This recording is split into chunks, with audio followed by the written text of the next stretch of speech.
গাজায় যা ঘটেছে তাকে ভয়াবহ বলে আখ্যায়িত করেছেন জাতিসংঘের মহাসচিব অ্যান্তোনিও গুতেরেস। তিনি বলেছেন, ইসরায়েলের বিরুদ্ধে আন্তর্জাতিক পদক্ষেপ নিতে বিশ্ব সম্প্রদায়কে ভয় পাওয়া উচিত নয়।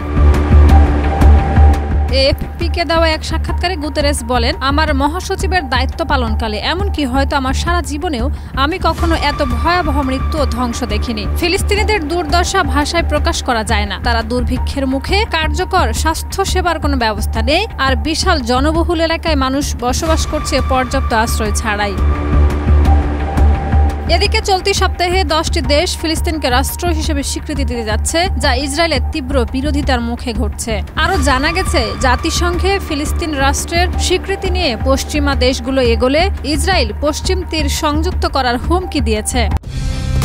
কালার এক্সপার্ট, জর্জ স্যাপ এবং মাইল্ড অন হ্যান্ডস টেকনোলজি সমৃদ্ধ অরিক্স ক্রিস্টাল ওয়াশ আপনার লন্ড্রি এক্সপার্ট।